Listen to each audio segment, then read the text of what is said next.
ثواني يا بابا، ثواني.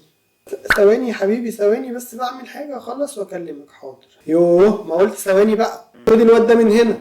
وجود الاب في البيت من كتر ما هو مهم للطفل، فبتلاقي الطفل لازق فيه كده وعايز يقعد معاه طول الوقت. فاي رفض من الاب او عدم اهتمام حتى لو بسيط او من غير ما ياخد باله، بيتراكم عند الطفل فكرة ان هو حاسس بالرفض، او حاسس ان بابا ده مش بيحبني، مش بيفهم ان الاب مشغول، او ان هو مثلا هيخلص حاجة ويكلمني، لان هو اصلا ما عندوش احساس الوقت او ما عندوش فكرة الوقت. لو انت شغلك فارض عليك ان انت تشتغل من البيت مثلا، او بتبقى بتخلص حاجة او بتعمل حاجة، او حتى قاعد بترتاح من يوم طويل في الشغل، فانت لازم توصل النقطة دي للطفل. اول حاجة، اول ما تدخل من البيت العب معاه شوية، يعني 15 دقايق كده بس، يحس كده ان بابا جه وبنلعب شوية مع بعض وبتاع. هيصبر شوية لان هو مستنيك من بدري جدا، مثلا من اول ما صحي وبيفضل يسأل عليك، هو بابا فين، بابا هيجي امتى.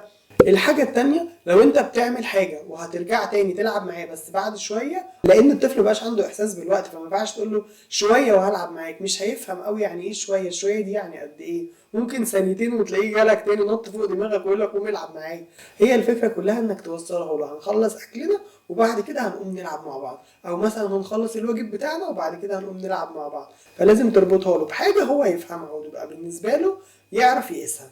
والحاجة التالتة، ان انت مهما كان ما تتعصبش عليه، افهم لغته، ما تتكلمش لغة غيره، ما تتكلمش انت لغة البيزنس والشغل اللي هو مش فاهمها، وهو بيتكلم لغة اللعب وبابا حبيبي اللي انا عايز العب معاه. وممكن مع الوقت ما يطلبش تاني ان هو يلعب معاك، ويحس بقى ان بابا بقى ده ما بيحبنيش. والمشكلة ان هو لما بيكبر هي الموضوع هيزيد معاه، وممكن فعلا يبقى علاقتكم ببعض مش احسن حاجة بسبب مواقف حصلت زمان وهو صغير وانت ما خدتش بالك منها، بس كل ده بيبقى متراكم جواه.